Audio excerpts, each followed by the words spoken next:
kita semua senantiasa dalam lindungan Allah Subhanahu wa Ta'ala. Perkenalkan, saya Jumiati SST MKes. Saya lahir di Segeri tanggal 24 Juni 1988. Saya merupakan salah satu dosen tetap di Institut Kesehatan dan Teknologi Bisnis Menara Bunda Kolaka pada program studi D3 Kebidanan Fakultas Kesehatan sejak tahun 2019.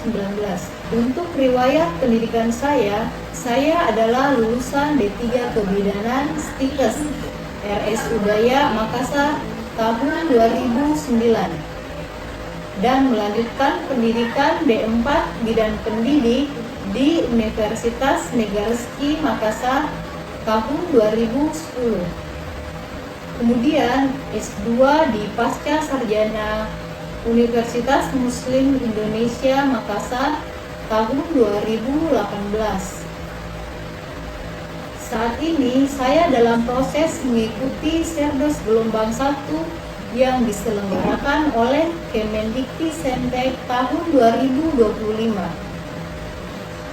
Saya akan melakukan penyusunan dokumen pernyataan diri dosen dalam unjuk kerja Tridharma Perguruan Tinggi atau PDD UKT PTN. Selain menjadi dosen tetap, saya tergabung dalam organisasi profesi dosen di Optimal untuk Negeri, di mana organisasi ini menaungi dosen-dosen seluruh Indonesia dalam pemenuhan kegiatan Tridharma Perguruan Tinggi, di antaranya menerbitkan buku, menerbitkan jurnal, pelatihan, seminar, bahkan terkait tentang pelaksanaan kegiatan UKOM, uji kompetensi. Di program studi D3 Kebidanan ini, saya mengampu beberapa mata kuliah di semester ganjil dan genap.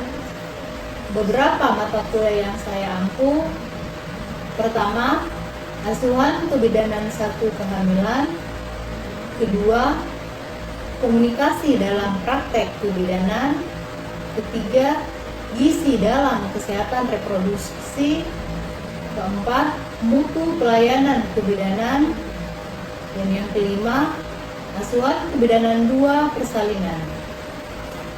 Pada kesempatan ini, saya akan memaparkan mata kuliah yang saya ampu, yaitu asuhan kebidanan 1 kehamilan.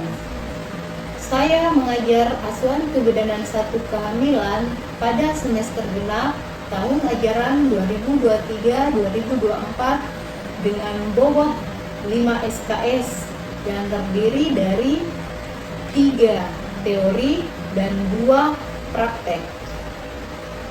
Mata kuliah asuhan kebidanan 1 kehamilan ini merupakan mata kuliah wajib dengan kode mata kuliah yaitu BD 3020, dan kami terbagi menjadi tim teaching yang masing-masing dosen memiliki beban 2,5 SKS.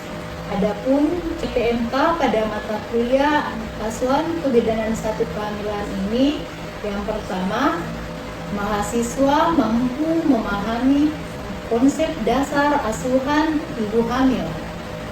Yang kedua, mahasiswa mampu memahami proses adaptasi perubahan anatomi fisiologis wanita, hormonal, dan konsepsi. Yang ketiga, mahasiswa mampu memahami proses adaptasi perubahan fisiologis dan psikologis dalam masa kehamilan. Keempat, mahasiswa mampu mengetahui diagnosa kehamilan. Yang kelima, mahasiswa mampu mengetahui faktor-faktor yang mempengaruhi kehamilan. 6. Mahasiswa mampu memahami kebutuhan dasar fisik ibu hamil mulai dari trimester 1 sampai trimester 3.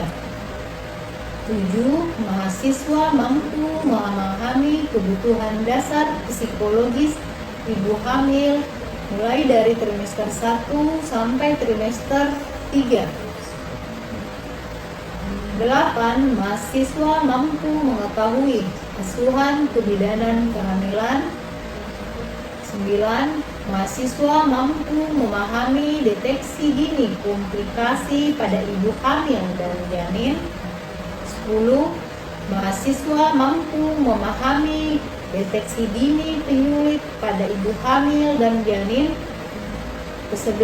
Mahasiswa mampu memahami pendokumentasian manajemen asuhan kebidanan 1 kehamilan atau yang sering kita singkat dengan ASKE. Adapun deskripsi mata kuliah asuhan kebidanan 1 kehamilan, mata kuliah ini merupakan mata kuliah utama program studi D3 Kebidanan, yang setelah menyelesaikan mata kuliah ini, mahasiswa memiliki kemampuan untuk melakukan role play pelayanan asuhan kebidanan ibu hamil yang berdasarkan pengetahuan, sikap, dan keterampilan serta hasil evidence base menggunakan pendekatan manajemen kebidanan yang berfokus pada upaya preventif dan promotif, deteksi dini komplikasi, penanganan awal kegawat daruratan, serta pendokumentasiannya. Materi pembelajaran untuk mata kuliah aspek 1 kehamilan. Pertama, konsep dasar asuhan kehamilan. 2. Proses adaptasi anatomi fisiologi wanita, hormonal, dan konsepsi. Ketiga, proses adaptasi fisiologi dan psikologi dalam masa kehamilan. Keempat, mendiagnosa kehamilan. 5. Faktor-faktor yang mempengaruhi kehamilan. 6. Kebutuhan dasar ibu hamil, yaitu kebutuhan fisik sesuai dengan tahap perkembangannya. 7. Kebutuhan dasar ibu hamil, yaitu psikologis sesuai dengan tahap perkembangannya. 8. Asuhan kebidanan kehamilan. 9. Deteksi dini komplikasi pada ibu hamil dan janin. 10. Deteksi dini penyulit pada ibu hamil dan janin. 11. Pendokumentasian manajemen asuhan kebidanan 1 kehamilan. Dalam strategi pembelajaran perkuliahan asuhan kebidanan 1 kehamilan ini diselenggarakan dengan pendekatan laring, yaitu tatap muka yang bersifat aktif, inspiratif, dan berbasis evidence base. Adapun strategi pembelajaran yang kami terapkan di sini ada 4. Yang pertama, ceramah interaktif. Yang kedua adalah proses diskusi. Yang ketiga, kuis, dan yang keempat adalah praktikum. Ceramah di sini bertujuan untuk menjalin interaksi personal antara dosen dan mahasiswi, di mana mahasiswi mampu mengasah pemahamannya terhadap teori asuhan kebidanan 1 kehamilan. Untuk yang proses diskusi, tujuan daripada strategi pembelajaran diskusi kelompok ini, di sini kami memberikan studi kasus fenomenal. Tujuannya adalah mendorong mahasiswa untuk mampu bekerja sama dan berkolaborasi di dalam menyelesaikan studi kasus yang ada di lapangan. Jadi kami mengampu di sini bahwa proses diskusi ini akan dibagi, kemudian mereka bagaimana caranya untuk bisa memecahkan masalah. Yang ketiga adalah kuis. Kuis bertujuan untuk menarik perhatian dan fokus mahasiswa guna mereview materi yang sudah disajikan secara bersama-sama, terutama di dalam kelas. Yang keempat, kegiatan praktikum. Kegiatan praktikum di sini ada stimulus dan demonstrasi. Stimulus yang dilakukan yaitu di laboratorium kebidanan dengan menggunakan Pantone, di mana terlebih dahulu dosen yang melakukan praktikum. Kemudian selanjutnya mahasiswa satu persatu maju untuk melakukan demonstrasi, dan demonstrasi yang yaitu bermain peran dengan tim kelompok. Adapun media pembelajaran yang saya terapkan di mata kuliah aspek 1 kehamilan ini yaitu menggunakan PowerPoint, PPT, slide, kemudian menggunakan modul dan buku ajar sesuai dengan RPS. Selain itu, untuk di ruangan laboratorium, saya menggunakan buku panduan praktikum dan job sheet maupun alat peraga. Untuk penilaian pada mata kuliah aspek 1 kehamilan ini ada 2. Yang pertama, teori dan praktikum. Teori mencakup 5 komponen utama. Yang pertama, UTS dengan bobot 30%, UAS dengan bobot 20%, kemudian tugas 20%, kuis dengan bobot 10%, dan kehadiran dengan bobot 20%. Untuk UAS ini merupakan soal-soal kasus sesuai dengan uji kompetensi mahasiswa, bahwa mereka harus mengadakan soal kasus sesuai dengan uji kompetensi mahasiswa.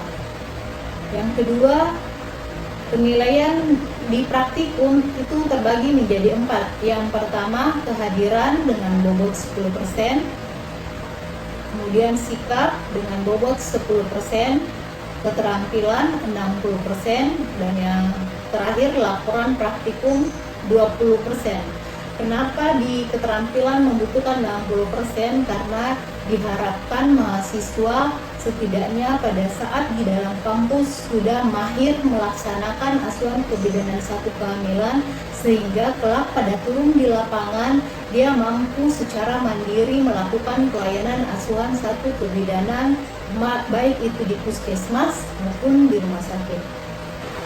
Untuk tahap selanjutnya, mari kita simak video pembelajaran mata kuliah aspek 1 kehamilan, di mana video ini disusun sebagai salah satu syarat penyusunan dokumen pernyataan diri dosen dan unjuk kerja Tridharma Perguruan Tinggi atau PDD Fuka TPP.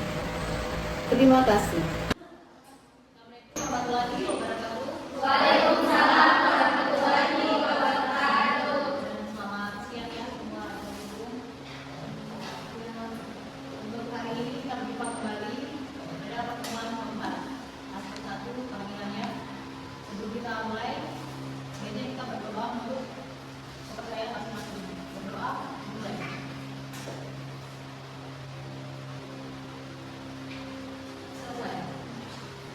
Masuk ke materi, saya absen dulu ya. Ada yang tidak ada temannya pada hari ini? Ada atau tidak ada? Ada. Ya semua? Iya.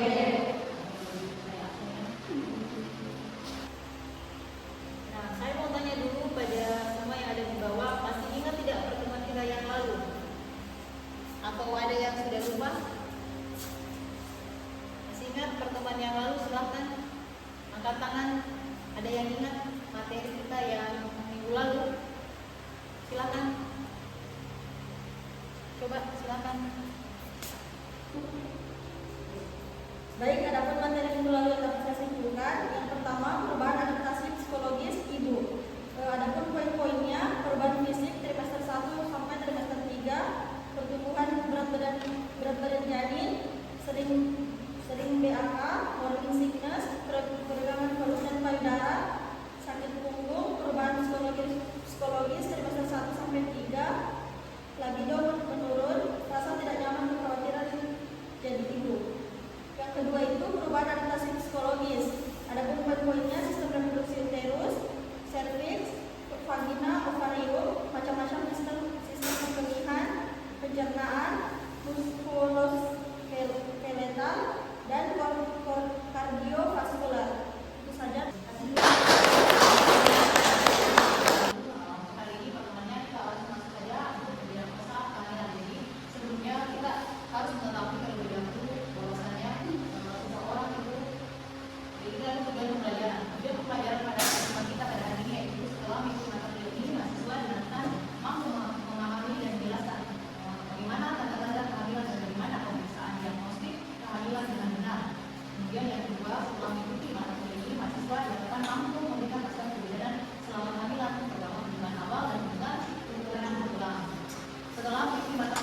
mahasiswa diharapkan mampu bagaimana cara menghitung usia kehamilan. Ini nanti akan kita paparkan.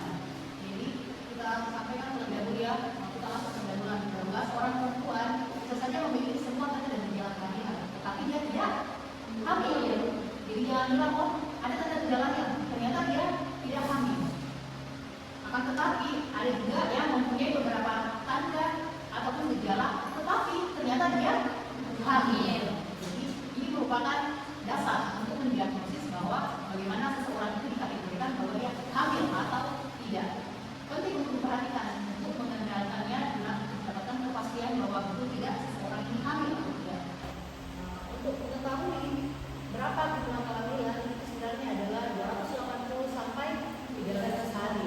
Ini yang biasanya kita sebut dengan ateronya 37 minggu sampai 42 minggu.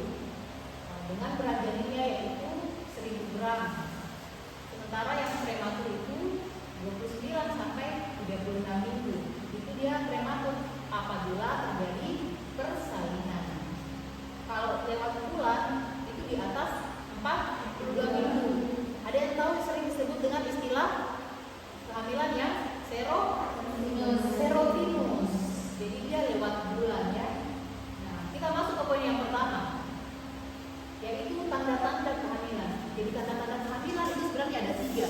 Yang pertama tanda pasti, yang kedua tanda tidak pasti, dan yang ketiga adalah tanda kemungkinan. Oh dia ada tanda-tandanya, berarti dia cuma kemungkinan hamil. Kita lihat tanda yang pertama, yaitu tanda pasti. Yang pertama tanda pasti ya, tanda yang menunjukkan langsung keberadaan dia di dalam kandungan secara langsung. Jadi yang kita bisa ada namanya pemeriksaan secara inspeksi. Ingat ada tempat ya, inspeksi, palpasi, dan auskultasi. Kita lihat tandanya yang pertama, melihat merawat pergerakan dan bagian-bagian yang diperiksa. Dan biasanya pergerakan itu dirasakan di umur 16 minggu dan 20 minggu yang unik. Yang kedua, kita mampu mendengar bunyi denyut jantung janin. Untuk yang USG itu di umur 12 minggu. Sementara untuk yang menggunakan alat bantu Doppler itu kita bisa mengetahui di umur 12 minggu. Ada juga alat yang biasa yang sering digunakan Lenec. Ini yang sering digunakan biasanya di kampus ya, terutama kita di sini karena USG Doppler itu ada juga alatnya. Tapi Lenec supaya belajar dari awal di usia kehamilan 18 sampai 20 minggu. Yang kedua, tanda tidak pasti atau dia kemungkinannya tanda tidak pasti. Yang pertama dia amenorrhea, dari kata A, tidak haid. Jadi dia tidak haid, tapi yang tidak pasti bilang dia hamil, tidak pasti bilang dia hamil ya. Kemudian berikutnya ada nausea dan vomiting, mual dan muntah. Ini yang sering kita dengar dengan istilah morning sickness. Mual yang muntah terjadi pada pagi hari ini. Terus mengidam, ada biasanya tidak suka dengan aroma yang sensitif kan penciumannya, ada bau sudah langsung mual. Kemudian pingsan, karena ini harus sistem metaboliknya, kemudian anoreksia, kemudian saya langsung makan. Ini tanda tidak pasti juga ya. Kemudian pembesaran payudara dan kaki, ini akibat hormon progesterone, terjadi peningkatan dan hormon estrogen. Ini tanda yang tidak pasti. Dan terakhir adalah tanda mungkin. Jadi dia tanda kemungkinan. Oh dia mengalami gejala, tapi mungkin saja dia tidak hamil. Nah ini dia terjadi perubahan, yaitu perutnya membesar, bentuk dan konsistensinya itu membesar ya. Kemudian tanda pegal, terus segmen bawah rahim itu lunak. Ini terjadi pada usia 16 minggu ya. 2 dan 12. Kemudian pada cervix, perubahan warna pada cervix atau daerah vaginanya berubah menjadi warna kebiruan. Tapi ini kalau ibunya tidak mampu untuk lihat, yang mampu melihat itu adalah petugas ya. Kemudian ada tanda fistase, yaitu uterus tidak rapat atau bayan kosong.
setelah terjadinya proses konsepsi dan terjadi peningkatan terus menerus dan akan turun pada hari ke-100. Yang berikut diagnosis kehamilan yang pasti juga itu adalah pemeriksaan USG. Kalau sudah ada USG itu sudah yang utama itu adalah nampak adanya kantong kotak kehamilan. Jadi kalau USG tadinya aku tidak ada tapi dilakukan tes pack, tahu-tahu dia negatif. Tapi pada saat dilakukan pemeriksaan USG ada di dalam kehamilan, berarti dia sudah tanda pasti. Ya. Ini contohnya saja ya. Udahnya, plasetanya, nah ini apa ya? Nah ini merupakan tanda-tanda daripada kehamilan. Jadi ada 3. Yang pertama tanda pasti, yang kedua tanda tidak pasti, dan yang terakhir tanda kemungkinan. Jadi kemungkinan hamil. Oke, kita masuk ke poin B. B ini merupakan asuhan antenatal care, yaitu program yang berencana berupa observasi, kemudian edukasi dan penanganan medik pada ibu hamil untuk memperoleh suatu proses kehamilan dan persalinan yang aman dan memuaskan. Jadi asuhan ini diberikan di trimester 1, 2, dan 3. Masih ingat nggak trimester 1 untuk usia berapa? Berapa bulan? 0 sampai trimester 1 12 minggu. Trimester 2 13 sampai 20 trimester 3 sampai 40. Oke, berarti tidak mengantuk ya. Ada yang mengantuk di sini? Semangat ya. Oke, kita lanjut ya. Nah, catatan yang paling penting dalam penggunaan rumus tiga yang tadi karena ini merupakan bagian penting ya yang mesti kalian kuasai. Hafal kalau perlu ini rumusnya. Jadi rumus ini tidak ada pertimbangan begitu dan boleh semua yang tidak atur bagaimana saat sendiri dan dulu menstruasi hamil dan sudah menggunakan inovasi dan menstruasi. Nah, ini penting. Nah, sekarang saya mau kasih kasus untuk kalian. Silakan menghubung HP. Ini misalkan quiz ya untuk kalian. Silakan berdasarkan rumus 3 yang telah tadi dipaparkan. Kalau dia masuk bulan Januari sampai Maret, atau dia malah masuk di bulan April sampai Desember. Dan sudah silakan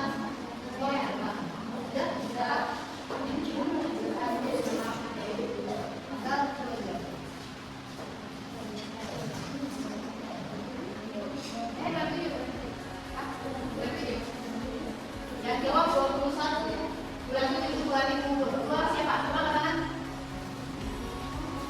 Katakan. Berapa orang? 8. Coba lihat.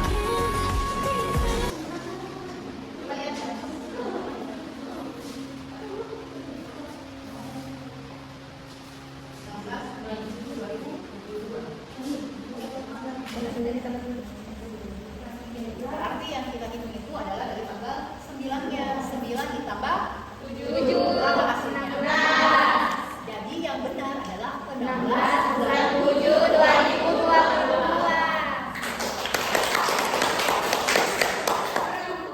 Oke, mungkin demikian untuk materi pada hari ini. Sebelum kita menutup, ada yang mau ditanyakan? Kalau ada yang ingin bertanya, saya persilakan. Satu pertanyaan ya. Silakan. Ada yang mau bertanya? Oke.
Demikianlah video pembelajaran mata kuliah Asuhan Kebidanan 1 Kehamilan.